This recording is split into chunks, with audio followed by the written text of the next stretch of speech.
Magandang araw po sa inyo lahat. Nandito po ako ngayon sa Saudi Arabia. Sa kasamaang palad po ay naoperahan po ako dahil po sa appendix tsaka po sa myoma. Gusto ko pong umuwi kasi hindi naman po ako makakapagtrabaho. Sa isang kalagayan ko po, sino po makakapagtrabaho na tama nito?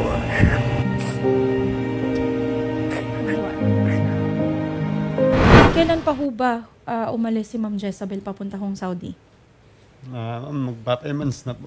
5 months. Okay. So, ngayong taon lang din ho siya pumunta doon, sir. Tama ba? Ano ho ang trabaho niya doon? Diets po. Sa nakita ho natin sa video kanina ni Ma'am Jezabel, talaga hong mukhang hirap na hirap siya. At kagaya nga ho ng sinabi niya, sir, ay naoperahan siya. Ano ho ba ang nangyari kay Ma'am Jezabel doon? Ma'am, ang alam ko po, ma'am, may appendix.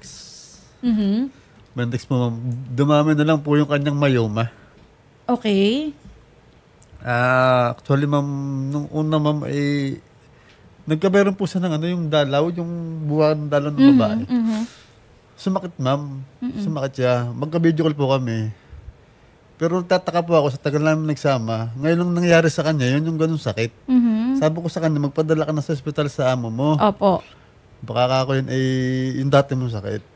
Dinala po siya doon, kinumpain, 1 oras lang. After 1 round, ilabas po ulit.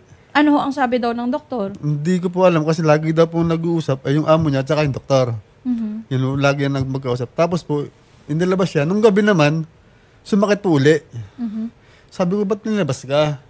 Dapat di ka muna ilabas. Hindi ko alam eh. Yun ma'am, umpisa na yung pagsakit na ng tiyan. Hanggang umaga. Sabi ko, sabihin mo sa amo mo, daling ka sa ospital. Okay. Hanggang sa umabot na emergency na. Ma'am, actually ma'am, pumutok na pala po yung appendix. Tumawag po siya sa akin na yung aking katawan namamanhid na.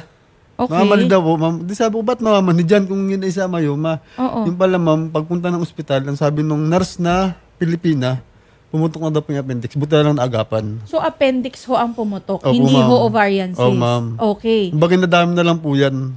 Nadami na po yung ovarian, yung myoma niya. Okay. So, nagdamay-damay na ho. Opo, Nung simula nung oo. pumutok yung appendix, nadamay na din pati yung myoma, pati ho yung ovarian cyst niya. Para isang opera na lang daw po yun. Okay. Ma'am Jezabel, kamusta ho kayo ngayon? Ano ho ang nararamdaman ninyo? Ay, nakarot pa bumaigi yung tahi ko po sa matras po. Okay. Meron ho ba kayong ngayong mga iniinom na gamot, ma'am? Ang inainom ko lang pong gamot ay ito pong binigay ng doktor na umul po, na paracetamol. Tapos ma'am, ilang araw daw ho or ilang linggo ho daw ho kayong dapat hindi muna nagbubuhat or gumagalaw? Hindi po ako nakakausap ng doktor ko. Ang tanging nakakausap po ay yung pong anak ng amo ko po at saka po yung amo ko po. Nakausap ko po siya nung pong humingi po ako ng medical certificate po. Tapos po, yun lang po, yun yung kausap ko lang po, yung doktor. Okay. Ma'am, kailan ho kayo naoperahan? Hindi ko po ma-sure kung 7 po yun ang madaling araw or 8. Basta mga October 7, ma'am. Opo. At, Kasi nagkaregla po ako ay 5 po eh. okay. 7 or 1 nga po. Mga ganun ho. Alam na ho ba ito ng inyong agency, ma'am, na ganito ho yung nangyari sa inyo? Yes po. Yan po sa Pilipinas, alam. Kailan pa ho alam Tsaka ng agency? po, Mula po ng mga ospital yan. Hindi pa ako nagkulang ng coordinate. Magpunta po ako sa ospital po dito. Okay. So, tama yung sinasabi mo, sir. Start nung nagpunta ka dyan, nung October 5. Tama ba? Nung mag-follow up, check up po ako, sabi na po ako sa agency ko dyan sa Pilipinas. Lagi lang po nilang sinasabi sa akin na, huwag ka pong mag-alala, tatawag po yung agency namin dyan sa'yo sa Saudi para po kausapin ka at saka po yung amo ko po. Okay. Kailan ang Yun po huling ang lagi update kong sa'yo, Ma'am sinasabi. Jezabel, ng agency mo?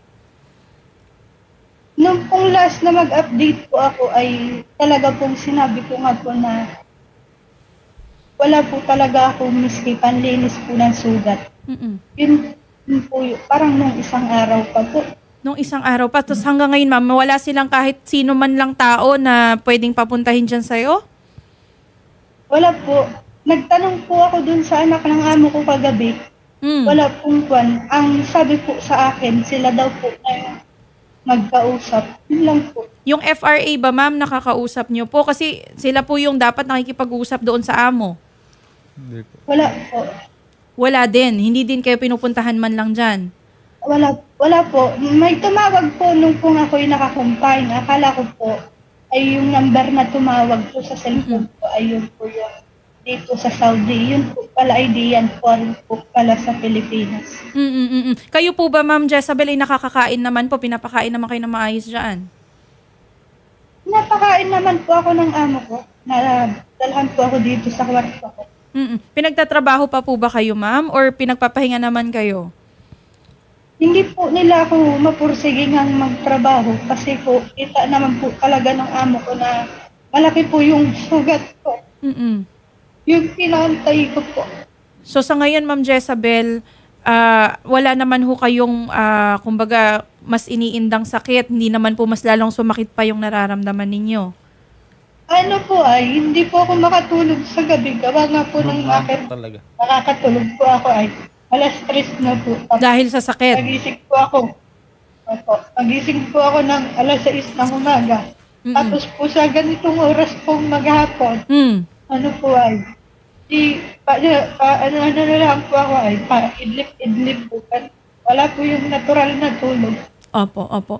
Ma'am Jezabel, kami po ay kakausapin natin tong agency mo ngayon para malaman kung anong action nila sa nangyari sa'yo. Kasi kung alam pala nila yan noong October 5 pa or October 6, dapat meron ng action yan.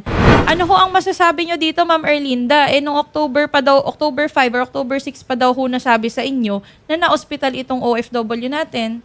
Actually, ma'am, October 7 po nung message si Jezabel na nasa hospital nga daw po siya. Then, right after that day, same day din po, ni-report ko sa FRA namin. So, si FRA, tinawagan po ang amo niya and doon nga po nalaman na nasa hospital sila currently. At may nakita daw po na mask na parang bola.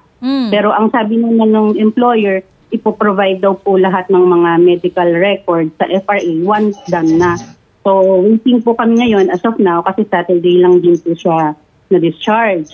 Now, if I'm not mistaken, tumating lang din po yun ng umaga. Magkausap din kami sa number ni Jezabel kasi nga po may sinasabi siya na wala daw gamot, walang panglinis para sa sugat. So, eventually, ni-report rin po iyon sa FRA. Siyempre, we need to coordinate everything, especially po medical condition ang case ni Jezabel. Now, tinawagan naman din po ni FRA si Momo. Allegedly, ang naglilinis raw po ng sugat ni Jezabel ay yung mother daw po. Ma'am Jezabel, yes. Totoo ho ba na October 7 nyo ho na inform ang inyong local agency na kayo ho ay may operasyon? Tama ho ba yan? Kasi po ma'am, that time po ay wala na, pinutulan ko kasi ako ng internet ng amo ko ma'am that time. Dadalhin po nila ako sa operasyon kasi ang sabi po ng amo ko, magsusumbong daw po ako sa pulis. So tinanggalan ka pa ng wifi? Hanggang ngayon po. Opo, yes po. Tinanggalan po ako noon ng wifi. Okay. So, definitely earlier than October 7. Okay. Pangalawa, ma'am. October 6 po yata yun or basta 6 or 7 po mga ganun.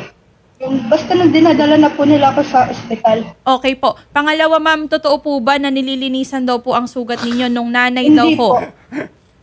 Ma'am, actually po, sa totoo po ito po. Pumunta po kanina yung amo ko po at saka po yung anak niya. Dinalhan po ako ngayon ng betadine po at saka po ng panlinis. Ngayon lang po ito dinala. Ngayon lang. Ngayon lang po ito. Ngayon lang po. Dadalang ka talaga. Wala pong sinasabing ililinis po yung sugat ko. Dadalang ka talaga dahil nag-chat na ako sa agency. Siguro po, naglinis po ng kwarto ko kahapon. Tsaka po nung labas ng part ng sampayan po ng area ng labahan. Pero hindi yung sugat mo, ma'am? Hindi po. Ma'am Erlinda. Yes, ma'am. Ma'am, narinig nyo naman ho sa mismong OFW ho, si Ma'am Jezabel. Hindi ho nililinisan yung kanya hong sugat. Alam nyo ba, ma'am, kung anong gamot ang meron siya?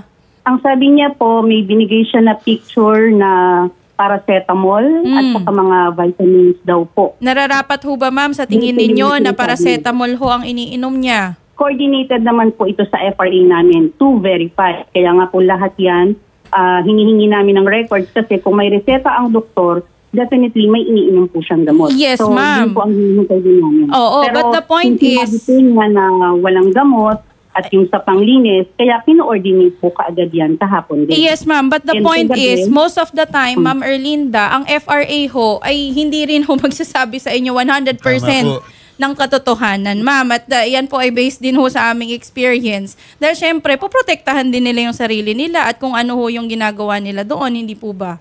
Yes, may point naman po, ma'am. No? However, ang report po kasi na sinend sa amin ng FRA ay recorded voice conversation po. So, hindi po ito narrated lang. May voice message, may voice recording po sila na pinorward na usapan ng amo at ng FRA po. Pero yung regarding po dito sa panlinis, wala naman pong problema. Iko-coordinate natin sa FRA na there's no truth on that.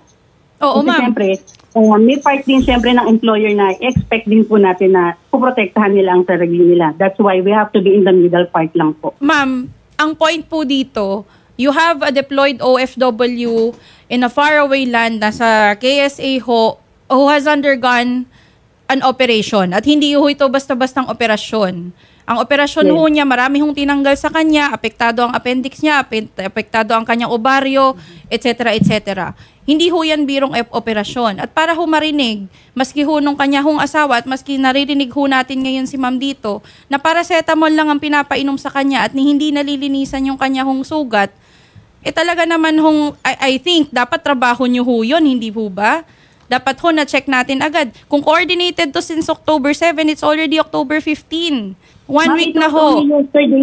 It was only yesterday po nung nag-report si Jezabel na nawala na siyang gamot or yung panglinis po sa sugat niya. It was only yesterday lang po na reported yan. Yes, ma'am. Pero reported sa inyo na naoperahan ho siya October 7. Tama ho? Yes, ma'am. Oh, kung naoperahan ho na October 7, tingin niyo ho ba magagaling na ho agad na October 15 yun? Exactly, ma'am. Yun po yung point na pinapaliwanag ko po. Oh, bakit hindi ho natin nafa-follow up sa FRA, ma'am? Yun ho yung tanong namin eh. Kasi kung ganyan na ho pala yung kalagayan at hindi ho natin nakikita na in the next few weeks ay hindi na ho siya fit to work, bakit hindi pa po natin tulungan na makauwi yung OFW? Actually, kagabi lang kausap ng FRA ang employer at yun po ang nireport sa amin. At mismong si worker din po, siya ang nagsabi sa akin na 2 weeks after ay may follow-up siya. Then after, in-instruct ko po siya na during that follow-up, kailangan din po maitanong during her follow-up kung fit to travel na po siya. Ma'am, kasi kayo na rin po ang nagsabi, no? Major operation yan. Hindi po natin pwedeng ipatravel sa worker, especially now na this Saturday lang po siya na-discharge. So, alam naman po natin ang policy, ganyan. We need to secure fit to travel para rin po sa security. And it will be a long travel po. Hindi lang po provincial travel ang gagawin ni Jessa. So, we have to protect her. Naiintindihan nyo naman ho na kailangan ho niyang makakuha ng fit to travel. Tama pero, ba? Parang mali po yung usapan eh. Kasi ang usap po ng amo niya, tsaka si Jessa, after 2 weeks na pahinga mo, back to work ka na. Opo. Kasi back to work, hindi po siya pauwi. Ang paliwanag po ng doktor, pwede ka na magtrabaho.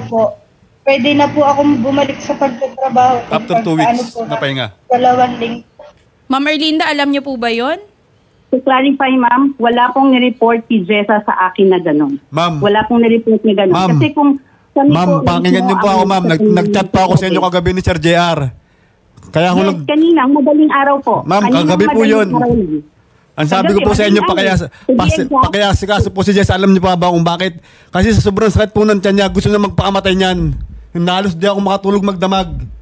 Naawa po ako dyan. Kayo po ba? Midnight, nung nag-message po kayo, sinend niyo sa akin yung message nung na yun. Nung araw po, nagpasa ako sa inyo ng video niya na nag-iiyak siya. Anong sabi niyo sa akin? Mamaya po, ma'am. Mamaya, ma'am.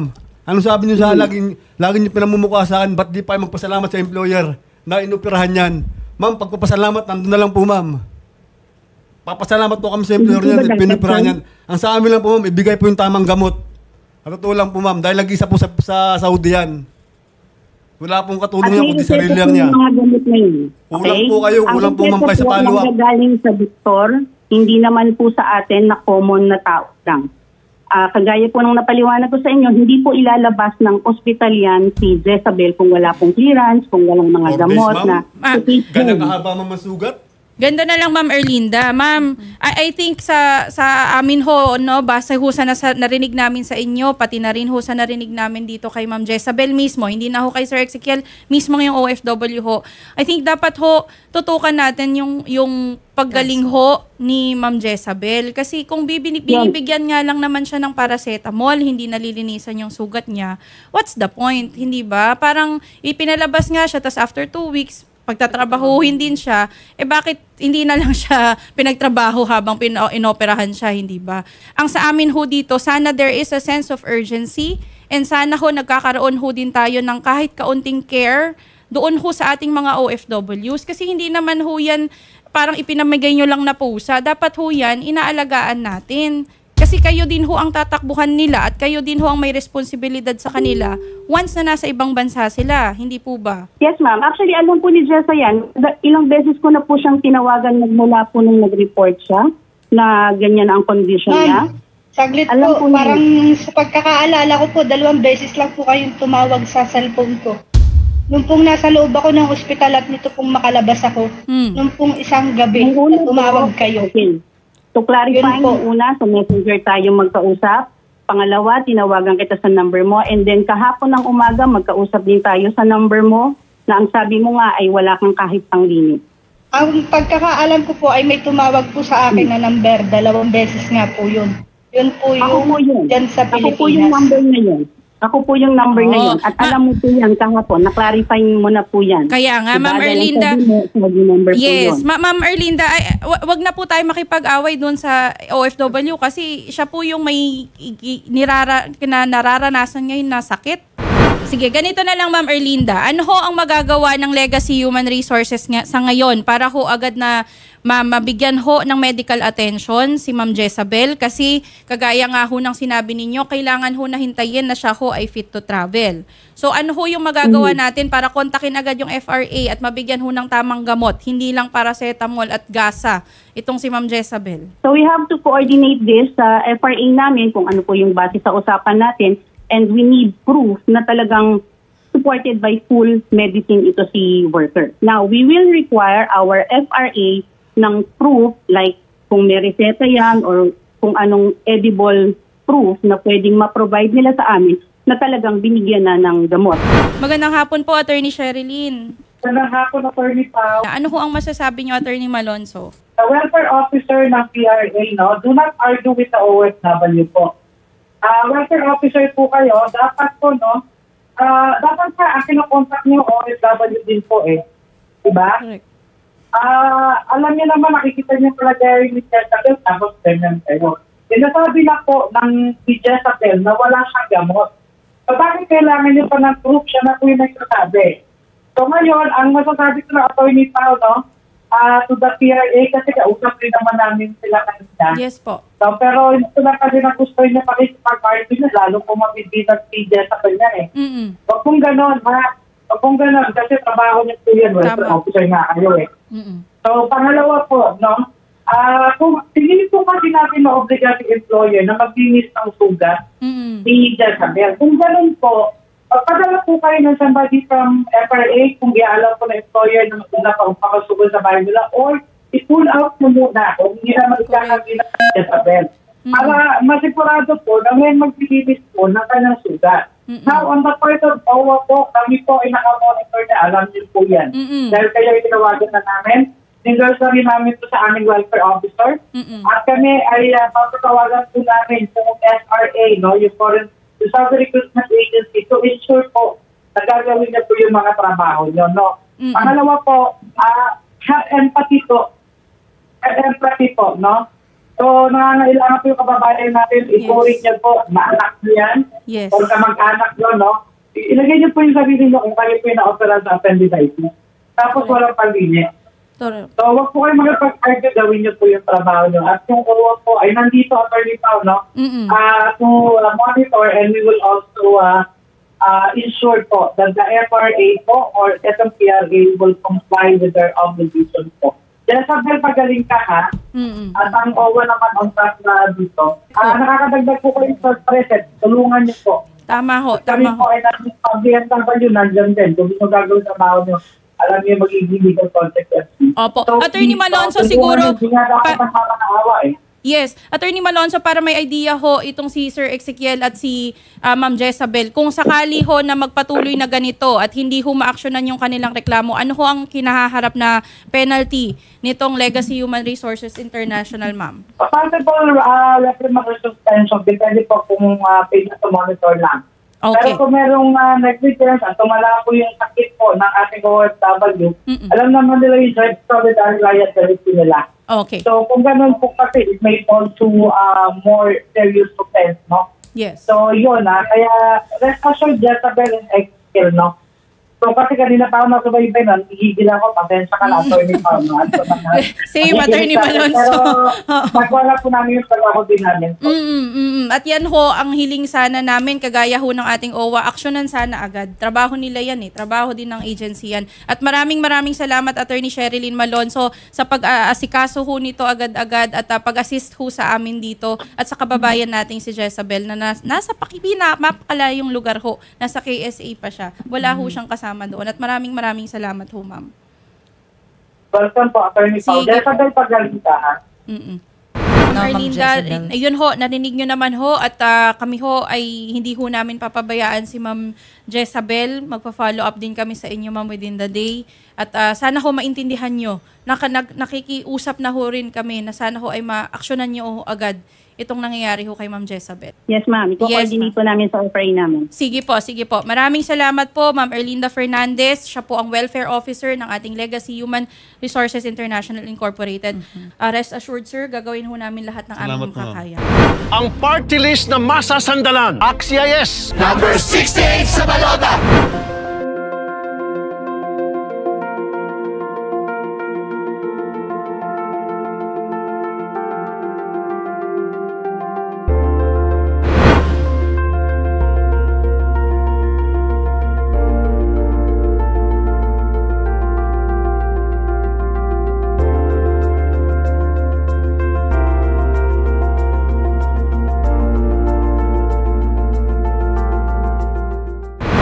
Nandito na kayo ulit sa Pilipinas. Ano po yung nararamdaman nyo ngayon? Masaya po kasi lahat po ng napagdaanan kong hirap sa accommodation. Sa wakas, nandito na. Nawala na po yung pag-iisip ko. Lalo na po doon sa agency namin. Kasi si Miss Lay po, wala po siya halos update sa amin. Buti pa po yung ibang lahi. May update sa amin. Samantalang siyang kapwa namin Pilipino. Parang nilulubog niya pa kami. To say, ma'am, kahit po kayo ay nasa accommodation na pinapabayaan pa rin kayo ng agency? Minsan po, nag-ano po kami ng isang beses lang po sa isang araw kumain. Tsaka po, pag wala po talagang kakainin, nagtitiis po kami. Ngayon po na nandito na kayo sa Pilipinas, ma'am, ano po yung mga plano po ninyo? Magpagaling muna po. Kasama po yung pamilya ko. Simula po ulit ng bago. Pero kayo po ba, ma'am, ay meron pa pong balak na mag-abroad po ulit? Sa naranasan ko po sa accommodation namin, parang wala na po. Po ba kayong gustong sabihin, ma'am, kay Senator Raffy Tulfo at sa kanyang programa po? Nagpapasalamat po ako kay Sir Raffy kasi kahit po sa tagal pong naipit ako sa accommodation, nakauwi po ako ng ligtas. Ano po nararamdaman nyo ngayon? Wala na po. Masayang-masaya ma'am ako kasi wala kaming iisipin ba.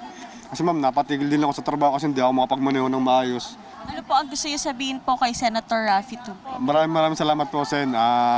Kahit paano po, napaga pang uwi ng nakasama ko. Sa ngayon po, magpahinga po muna kayo and enjoyin niyo po na kasama niyo po ngayon ito pong pamilya po ninyo.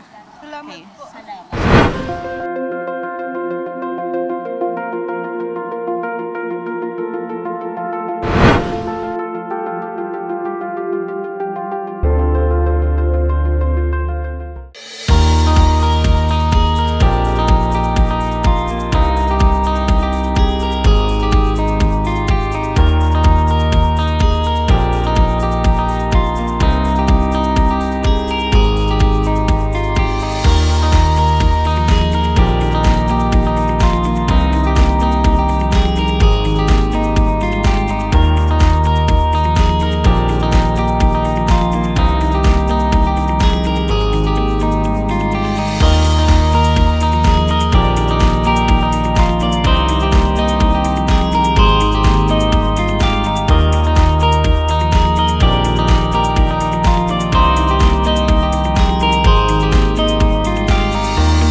nagbigay po kami ng groceries po para pantulong na rin po sa pang-araw-araw ninyo.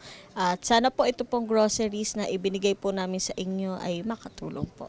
Pandagdag na rin po sa tindahan nila mama. Ngayon po nandito ka lang sa Pilipinas, ma'am, ano po ang balak na ninyo? Magsimula po ulit ng panibagong buhay. Dahil kaya rin naman po ako nag-ibang bansa, gawa din po dito sa bahay namin. Dahil ito nga po ay nakasanla. Napasalamat po ako kay Senator Rapi Tulfo kasi nandito na po ako sa pamilya ko sa Pilipinas, tsaka po dito sa binigay niyang grocery. Dahil binigyan niya po ako kahit papano ng pansimula dito po sa bahay namin.